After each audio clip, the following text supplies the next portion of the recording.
posted out all by my fence. Yellow sky and poison dirt far as the eye can see. And you know there ain't no justice, ain't no fair recompense, just an ancient. All right, joining us, Mr. Evan Charles. How are you doing this evening, my friend? Doing pretty well, man. Thanks for having me on. Of course. Yeah, usually I do these kind of in the afternoon, doing it in the evening tonight. So feeling a little bit more rock and roll going into this interview. So thank you for accommodating. Of course. I like doing the night ones anyway. But yeah, so I want to jump right in and I want to find out what you were doing mid-March, what you had planned for the spring, your band Alta Mesa, also you personally, what you had planned for the spring, what you had planned for the summer. And then after everything got kind of blown to pieces, what have you been up to since then? Okay, so COVID shut everything down approximately 2 to 3 weeks after I had just gotten back from Thailand, actually, by way of Japan. So I was over in Thailand with Project ATX6. And this was in late February.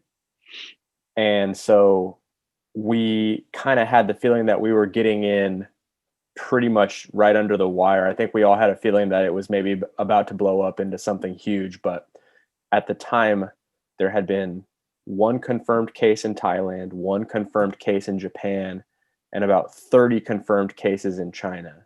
So that's the kind of timeline we're talking about. And we got back, I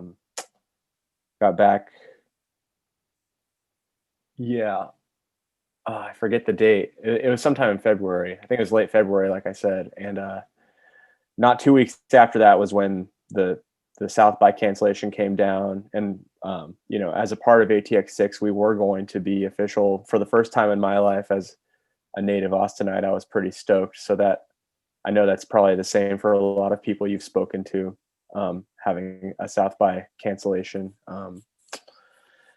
And so that was kind of the context around when it happened in my life. And for the future, my plan in a normal world would have just been to work my day job as much as possible through April leading into May, because we had one more Project ATX6 trip to England planned for May.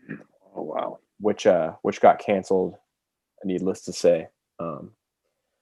And beyond that, I wasn't looking too far beyond that because it was a lot to be handling just sort of in the moment. Did you have a bunch of stuff going on with Alta Mesa for South by in the spring as well? We had we normally only play like 3 or 4 shows in South by, but usually we do the one at Arlen Studios. Usually we do something in the last few years, at least we've done something. We did Luck Reunion 2 years running. We weren't going to do that this year, but definitely at least plan to have a day out there. And then we had the Project ATX6 showcase, which would have been Alta Mesa. It would have been everyone's individual band, but that would have been our official showcase. And beyond that, I think I was more just planning to try and have a little bit, I still work my day job during South by.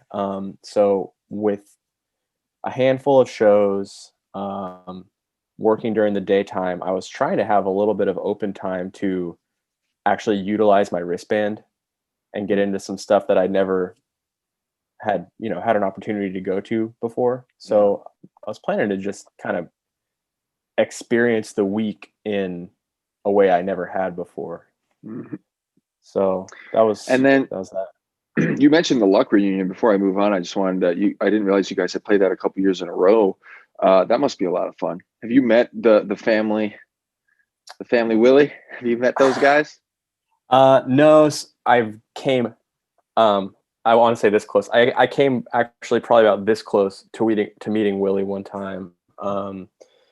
We kind of have a special connection with that because Sean Ferris, who's the guitar player in Alta Mesa and longtime really close friend of mine, and he had this band The Happenings before we collaborated on Alta Mesa, and I joined his band before.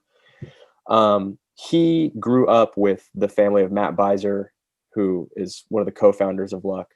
So basically, he and Matt are like brothers, basically. Nice. So through Matt and Ellie Fletcher, I kind of know the children of Bobby Nelson the most. I think is kind of the people that I always just call and see if they can lift up the rope if I happen to be in their area. So I've never met Willie. I came this close one time, and they said, "Oh, your elevator's here," and I had just It seen can him. wait. I had just seen him like it was. I've seen Willie three years in a row. I saw Willie play Moody Theater on New Year's Eve through this kind of same connection with our dear friend Lisa Fletcher. And that particular night, I had just seen him like. I mean, he was the hottest guitar player on the planet that night. It was absolutely incredible.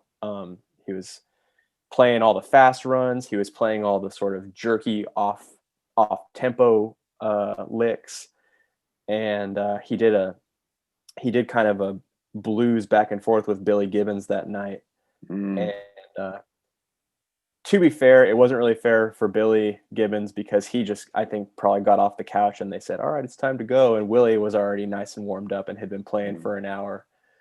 But man, Willie was just incredible that night. And I almost didn't even want to say hi to him because it's just like, man, you just did that. Like, you deserve your space. So that's how close. Cool, man.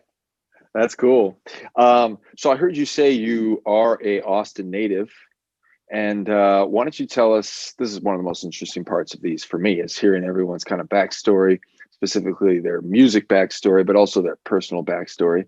So kind of tell us what it was like growing up here in Austin for you, how the city influenced you, and what else, also what music influenced you growing up, when you started playing guitar, what kind of music you've been into, your, in the different stages, and just fill us in on that stuff. Sure. Yeah. So I started playing guitar around the age of 14 and it was pretty accidental. I wouldn't say I had a super musically charged or like there's no musicians in my family except my uncle, my mom's little brother. It was kind of one of those situations where he came to stay for the weekend and ended up living with us for 6 years. But he was a big kind of rock and roll guy, and he had posters of the Stones and the Eagles, and he was like a classic rock guy. So from him having the guitars laying around, that influenced my dad to buy a guitar for him to learn on, and it just inevitably kind of sat there for a while, and I just picked it up one day and started learning some chords, and that was kind of how I started playing guitar. And then fast forward about 3 years later, one of my best friends, still one of my best friends to this day, is also my neighbor, and at his school they had this kind of jam club, and he was playing bass, and they had a kick-ass drummer, and they needed a guitar player to come in to complete the ensemble, I guess. And so I said, yeah, definitely. And it was ended up being turns out the drummer, it was at his parents' house. They had a basement. He had already spent years playing in a cover band with his dad and all the old guys, and he was like the only young guy, but he was probably a better musician than all of them already at that age. And from those two guys, my buddy Chris on bass and my friend Aaron on drums, we formed our first band, which was called The Days, and that was a power, kind of like a psychedelic power trio. And we started off just playing Zeppelin covers, White Stripes covers, just kind of blues, like some Jimi Hendrix and Eric Clapton Cream covers in the basement before we wrote any songs. And we would just get together. This is in high school? That's in high school? This is in high school, yeah. This is cool. starting my sophomore year of high school.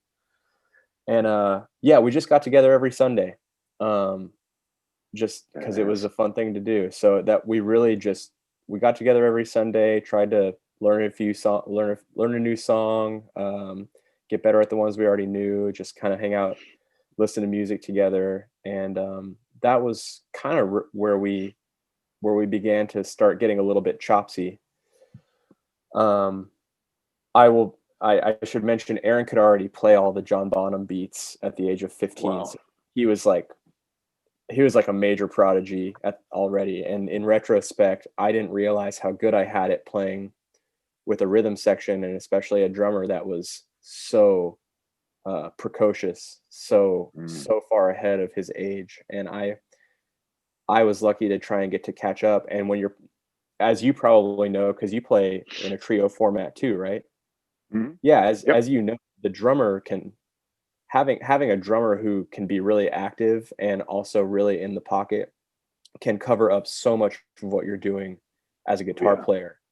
Yeah. So that made the power trio thing really work. And so we just kind of played parties and played in our friends' garages and played in the basement once a week. And eventually we started playing a few shows on the Lamar pedestrian bridge, which is also kind of one of the fondest memories of growing up here. So this would have been about 2006, 2007.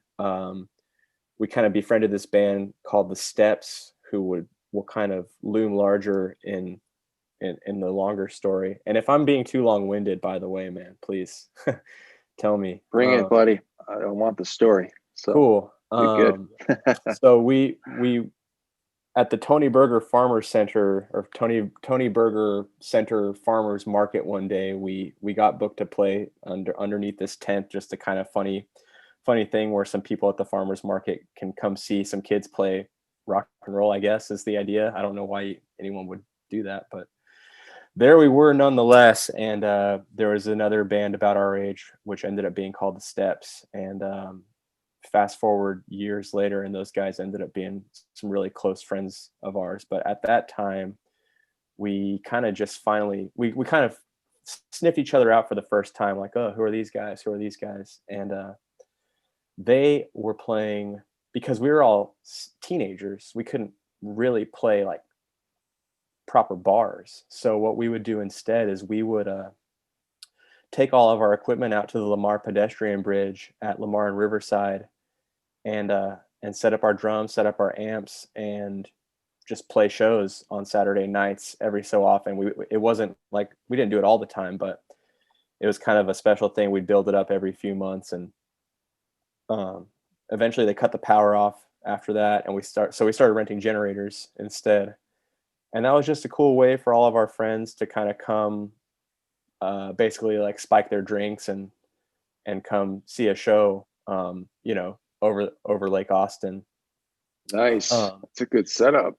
It was cool. It was really cool. We videotaped one time, and I don't know where the heck that footage went, but in that band was a guy who still plays with me when he's available to this day, and who I later formed a band with, my buddy Z Lynch. Today he plays bass with Nikki Lane. But when our first bands were kind of about to break up, I think we all kind of knew the end was near. And this was about when we were 21, 22, and probably, I want to say 2010, somewhere around there.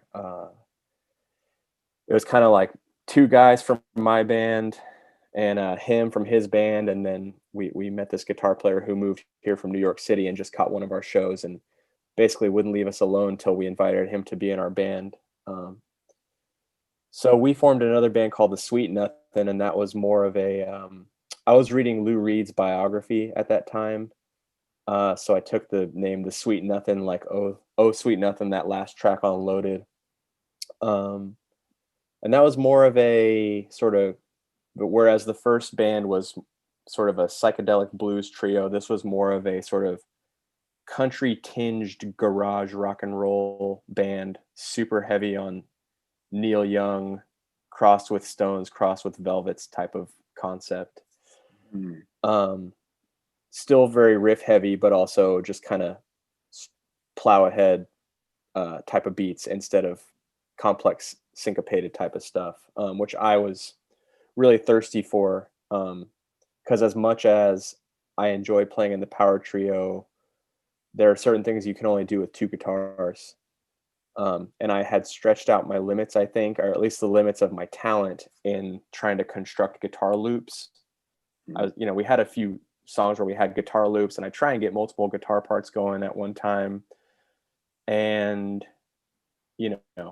it's just not the same as having two guitar players. So I wanted to start my two guitar band, and that's what the Sweet Nothing was. And from the Sweet Nothing, that rolled into meeting a whole sort of next stage of my life. The guy who had moved from New York to join the Sweet Nothing, he didn't know he was moving to join the Sweet Nothing, but nonetheless, he became one of our best friends and bandmates, and his name's Colin Ager. He came from New York and told me he had seen this band at the Bowery Ballroom in New York City, and they were from Austin, and they were called the Happenings.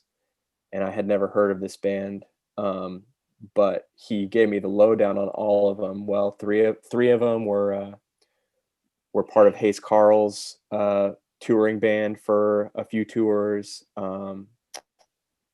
and they had one record out, and they had played at the John Varvatos Bowery Room in New York City, and they were, pretty cool, pretty like retro vibes. Like, took me to a show at the old Emos Indoor, and this was right when they were kind of starting to fire up, and they just were the closest thing to the Rolling Stones I'd seen. I mean, but they were playing in kind of scuzzy cement emos, but the chops were there, the swing was there, the attitude was there, the songs were there. It was rock and roll. It was rock and roll with melody, swagger, and just shit hot licks. And not licks where it's like, look at how fast this guy can play. It's like, look at how much fucking attitude this guy can play with. And that was definitely opened my eyes to that scene, So I say this because the Happenings were the band of Sean Ferris, who is now one of my very best friends and my creative partner in Alta Mesa. And so that sowed the seeds for that. And at the same time, it was around this time that I met a guy named Nick Armstrong, who had moved here from England in 2006, I want to say. Meeting Nick was a pretty impactful moment because back in my first drummer, Aaron Lemke's basement, one day I walked up, he hands me this CD and says, "Man, you got to check it. Like, have you heard of this guy, Nick Armstrong?" Hands me the CD. I look at it. It's like, wow, okay, it looks cool. Retro vibes, kind of Kinks, Beatles type of stuff. We put it on, super fuzzed out guitars, and it's just a genius album, The Greatest White Liar. And it was just an album I always kind of had in rotation up after that point when I was 17 years old. And a few years later, the Sweet Nothing's playing at the Hole in the Wall, and we're booked there because Mario Mattioli, who you may or may not have heard of, he has a band called the Weary Boys. He has a band called the Joe Jacksons. That's currently happening, but his band before Joe Jackson's was the Preservation. And I kind of think I love the Joe Jacksons. I love that Mario got to get his punk rocks off in the Joe Jacksons, because the Preservation was more of a little kind of like a Beatles pop band, which he had with Andy Biancoli, who now does Star Parks. So that was the melding of the minds of Mario and Andy in the Preservation. But Mario took his direction in the last few years with the Joe Jacksons playing punk rock. And it's funny to think back that the foundations of, at least in my experience, Mario's punk rock, his punk rock outfit at the time that I met Nick Armstrong was called the Founding Fathers. And they dressed up in colonial jackets and put on white powdered wigs, and they sang Stooges style punk rock songs with titles like No Taxation Without Representation, and just, kick the shit out of some punk rock singing about colonial themes. And Nice. it was really funny and really well done. And they asked us to play on a bill, and it just so happened that Nick Armstrong was on that bill, and I didn't even know he lived in town. Um, and so we show up, and three out of the four of us in the Sweet Nothing were like big Nick Armstrong fans, and had been listening to him since we were in high school. And so we kind of had a minor freak out because he was like a guy to us, you know. He shows up with his if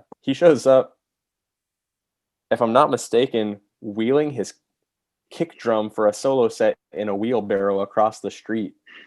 And Nice. he's just doing the one man solo show, which he's really good at. I was surprised it wasn't a full band though.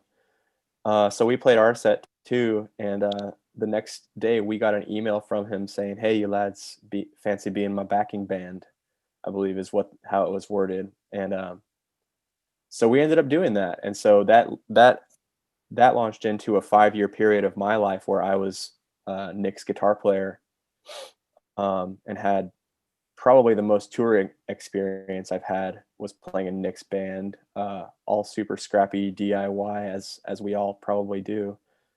But I learned so much being in Nick's band, and it was only at the tail end of that 5-year period that I kind of decided I had to do my own thing. And it was actually at the very beginning of playing with Nick that he got booked to play the Trans Pecos Festival at El Cosmico in Marfa.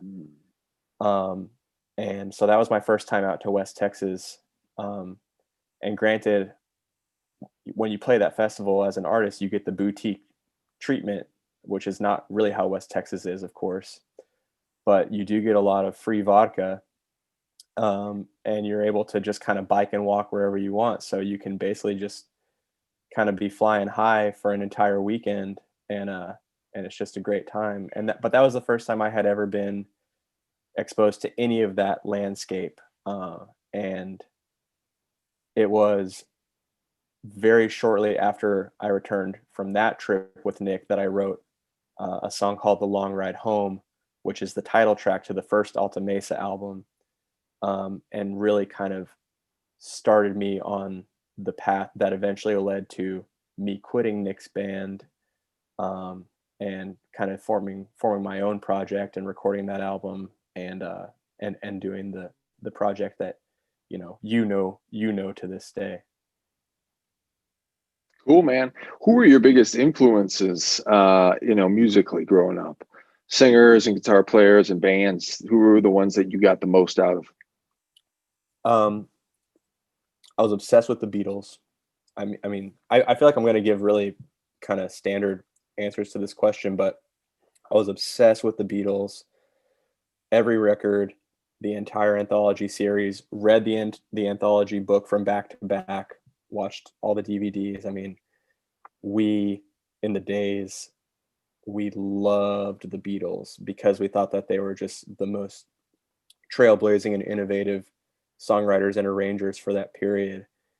And so that was probably the biggest first one, aside from Led Zeppelin, who just like, it's impossible not to become totally drunk on Jimmy Page's riffs as a teenage guitar player, as I'm sure you probably feel the same way. Yep. Yeah. Guilty. Yeah, high school was I remember as soon as you start hearing Zeppelin in high school, and you've started your mushroom cloud of music consumption, it's full blast from then on. And then it's you listen to everything they have inside and out. And then I still love Zeppelin. But I just once you kind of go through their whole catalog, for me at least, it was like, yeah, I'm good on that. I didn't after the 2-3 years, I listened to them a ton. Haven't revisited them that much. Still love them with all my heart, and still like to hear them. But it's not somebody that I would, I took them in so heavy. I took such a big hamburger of Zeppelin in those early years that it's like, yeah, oh, okay, I got a little Zeppelin indigestion now. But yeah, of course, any male who's picking up a guitar that likes to rock is gonna sit down with a big plate of Zeppelin for a couple of years. Yeah, Sure. and that's definitely the same way. I mean, basically, it's a blueprint to learn how to play kind of blues rock guitar, and when you're in Yes. that Yeah. when you're in that part of your life, you it kind of helps to have that thing that's just like, oh, if I try and get as close to doing all of these different styles that this one band does as I possibly can, I'm going to be a lot better than when I started. Okay, like I'm in. Um, And and Zeppelin for me was such a gatekeeper band. They were maybe the biggest gatekeeper band. And one of the specific reasons for that was because I was, when you're in that stage where you're on your journey and you're just like, oh, what's this? Oh, what's this? I found this CD called, it was called Led Astray. And it was basically like an 18-song compilation of all the basically all the songs that Zeppelin was covering. You mm, know what I mean? So it was like the Blind Willie Johnson, it was Robert Johnson, it was Muddy Waters.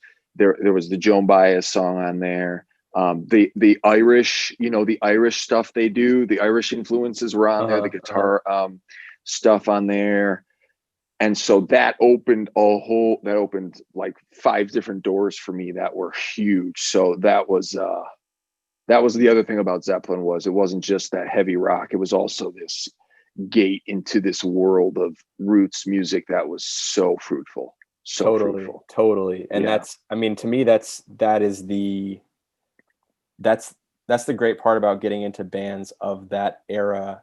And I will say, I think the exact same thing about like Bob Dylan. When I first heard Bob Dylan, it was, first of all, it was just like mind blowing, like Rolling Stone. I don't know. I mean, just the first time I heard that song, it was like, what?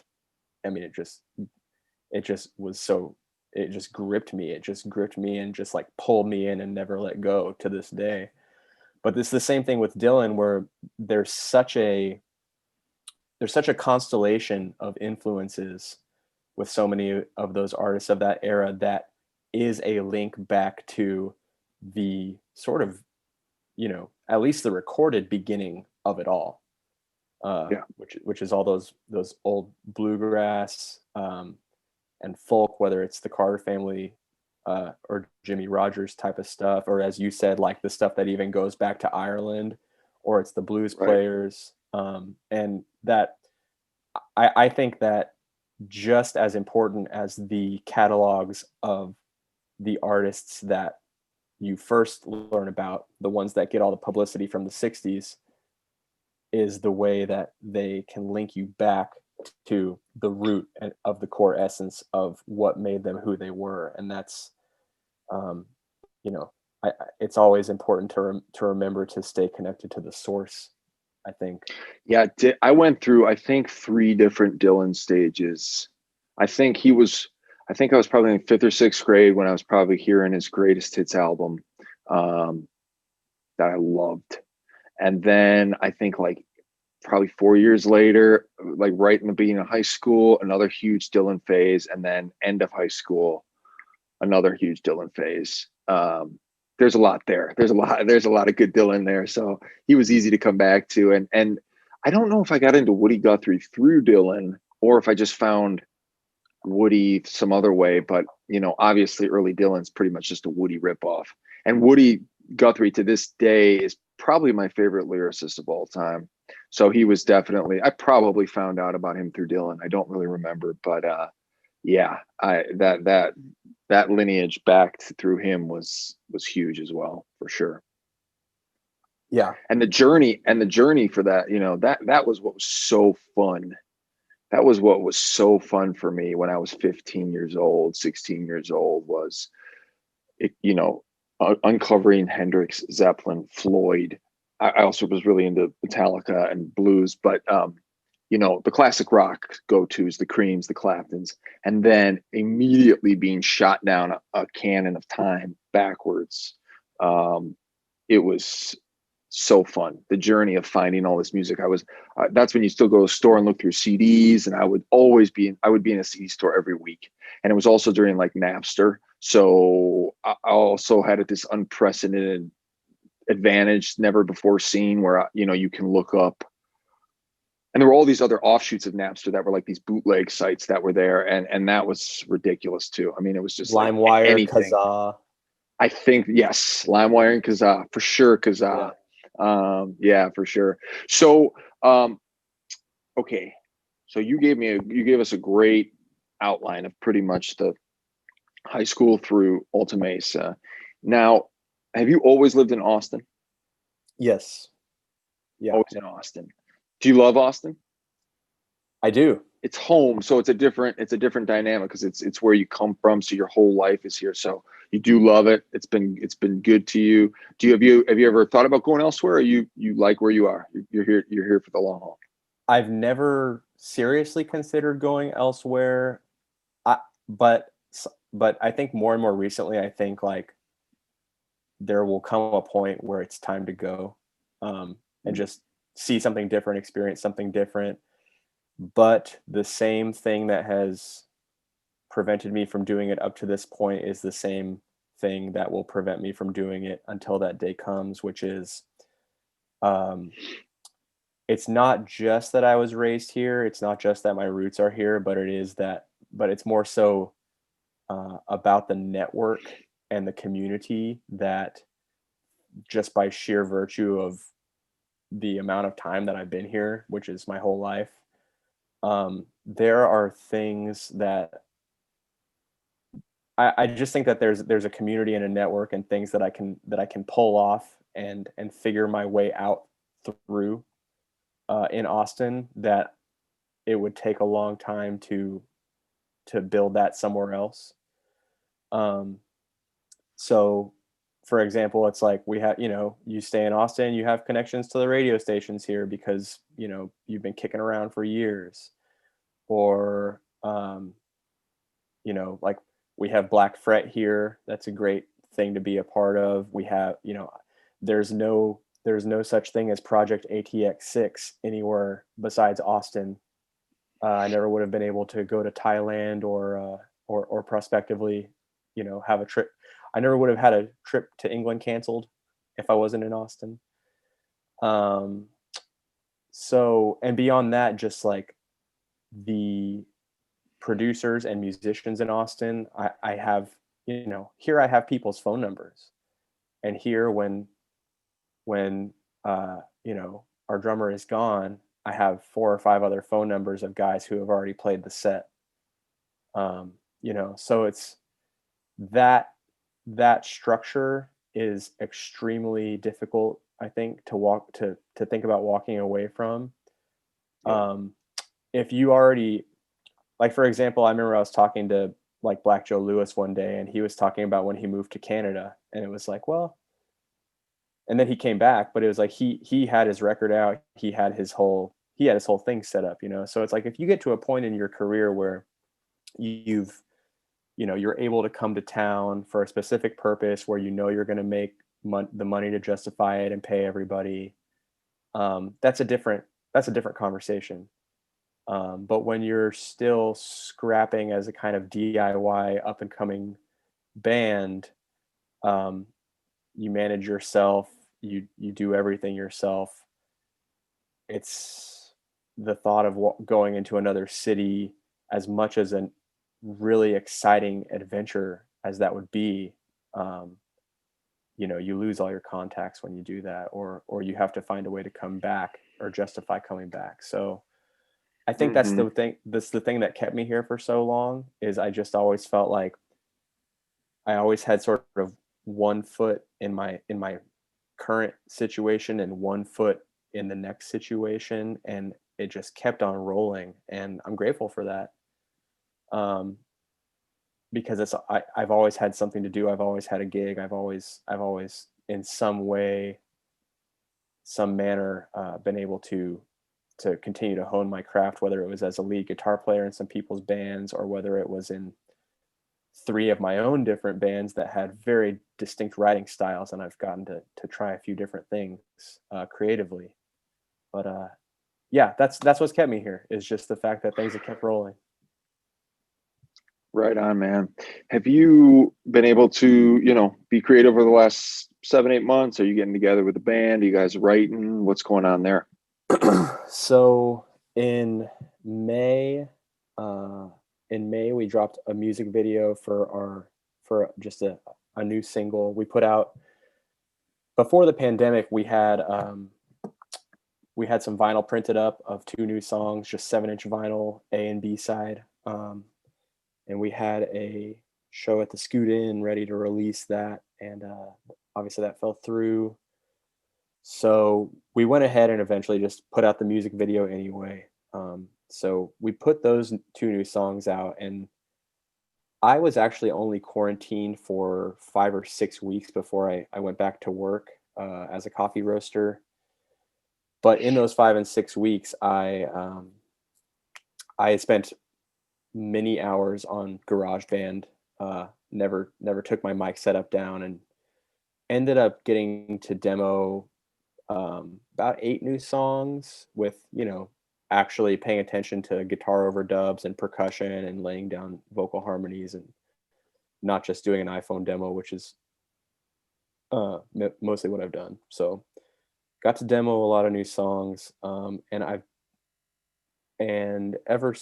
since that was over, I've got to the point now where I've got maybe 5 to 7 just dangling, two verses finished, songs not finished type of situation. So I've been engaging with the process, but it's been more sporadic since I returned to work, and also since things have opened back up a little bit. I've been, believe it or not, I can't even hardly believe it, pretty busy playing solo gigs on weekends, just as a way of staying engaged with music and earning a little extra money, and just being able to go different places outdoors where people can sit apart from each other, and hopefully, if everyone's smart about it, be safe. I'm starting to think maybe it's time to shut it down as we sit here on November 18th.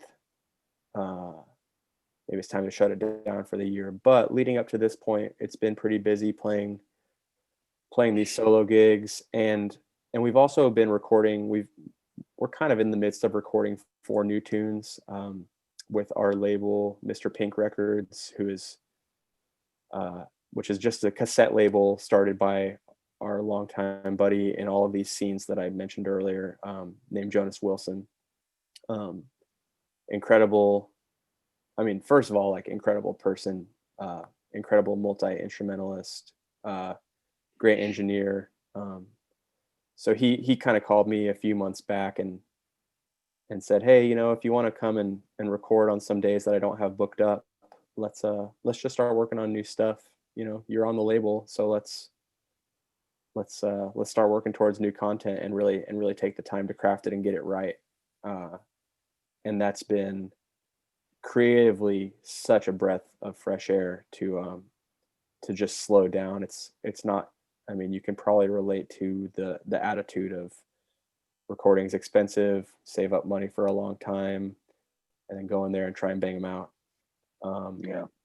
And this is new stuff that we haven't gigged, so we're kind of, I wouldn't say we're writing it in the studio. We practiced it, but we're certainly arranging it in the studio, and we're kind of doing a trial and error approach and just trying things. And if it doesn't work, or if a new idea comes up, we follow that. And because we're not in a hurry to do anything, because it's purely as a matter of circumstance that we're even in the studio to begin with. So it's been refreshing to take a really, like, stop and breathe approach to recording, as opposed to a sprint to the finish line approach to recording. So that's what we've been working on. And I'm jealous there that you've been able to play some gigs and also that approach to recording. Cause yeah, I've pretty much, as much as I can remember, it's always been kind of that prep your ass off, going to the studio and then bang it out, as bang it out. And it's worked well. I enjoy that process, but it certainly seems intriguing to be able to kind of just enjoy the studio as well, rather than it's the being first time like I've ever done it. It's the first time. That's cool. And And you said you're going to shut down the gigs. You kind of touched on this next question, but how are you looking forward with yourself and the band? Are you guys? It seems like you're just kind of taking it and taking it as it comes and playing some, writing some. And do you guys have you made any plans for the next year or 6 months or 3 months or anything like that? The only plan that we've made is, well, continue working on these songs, obviously, but we do have a little bit of, cash on hand from Black Fret for the past couple years, and we were thinking, who knows when we're going to be able to tour again? We should just rent a house. So I think in the spring, in April, probably what we'll do is we'll find either a house in the Hill Country or a house down in Port A on the beach, something like that, and take a mobile rig down there and just fully immerse ourselves in cutting another, either, That sounds great. whether it's going to be 3 tunes, 6 tunes, 10 tunes. I mean, we're going to go down there with I think at least 3 to 4 songs that like we're practiced on. We want to get them. We're gonna walk away with these. But I think part of the allure of that idea is, we've never been a band that just gets together and jams. So, it's like the older you get, the more times the more it seems like there needs to be a purpose for everybody to set aside the time. We need to get ready for the show. We need to get ready to record. We need to do task X, Y, and Z, knock that off the list, check, and okay, we're good for this next thing we're going to do. But I think with this and whenever we can sort of more frequently convene safely, is just like, hey, let's try and get together maybe at least once a month and just with no plan, just go in there and just jam and see what comes out. Which is such a hearkening back to, what we were talking about earlier when I was telling you in the first band, we just got together once a week on Sundays and just went in there and just jammed around and just played and just didn't have a structure to it, because we were so naive, and I think, the older I get, I'm 31 years old now, the older I get, the further into the musical journey I get, and I'm sure I'm not alone when I say this, the more it becomes like something that you want to make sure everyone gets paid, of course. You want to make it as well of an organized thing as possible, and that's a good thing. You want to handle your business the right way. And I think what tends to get lost in that is the sort of childlike, naive, let's just try some stuff and see what works type of attitude. Mm-hmm.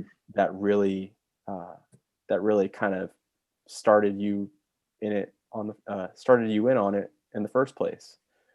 So, we have a lot of conversations about that, actually. I mean, we're doing our own form of that in the studio right now, I suppose. But what I would really like to do in the next year, since we're not going to be able to, waste our money kicking our own asses on the road and playing to smaller rooms of half empty people and just trying to carve out a following anywhere other than Austin, is just get in a room and play, just not lose sight of that source of spontaneous creativity. So I know that's not like a big plan or anything, but it's just kind of an attitude I want to carry forward as we kind of enter this new phase of, there's a before and after that we're smack dab in the middle of right now, right? Everybody is. So in this after period, I want to make it about staying loose, staying spontaneous and innovative. That's cool, man. Yeah, it's definitely anything goes in this time. It's like anything goes. Whatever you want to try or feels right, you got to go with it, because there's absolutely no guarantees of any kind.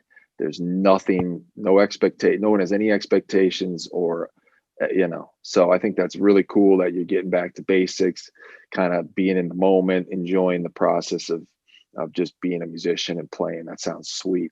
I might take a page out of that book. It sounds pretty good to me, actually. So, well, Evan, thank you so much for doing this, man. I had a really good time listening to you and chatting with you. And I wish you the best, and your band Ultimesa. Wish you guys the best. Hope to hear some really rocking stuff very soon. So take care of yourself, and thank you again, man. I appreciate it. Likewise, man. Thanks for giving me a place to ramble. Of course, man. You take care, man. Have a good one. Thanks. You too.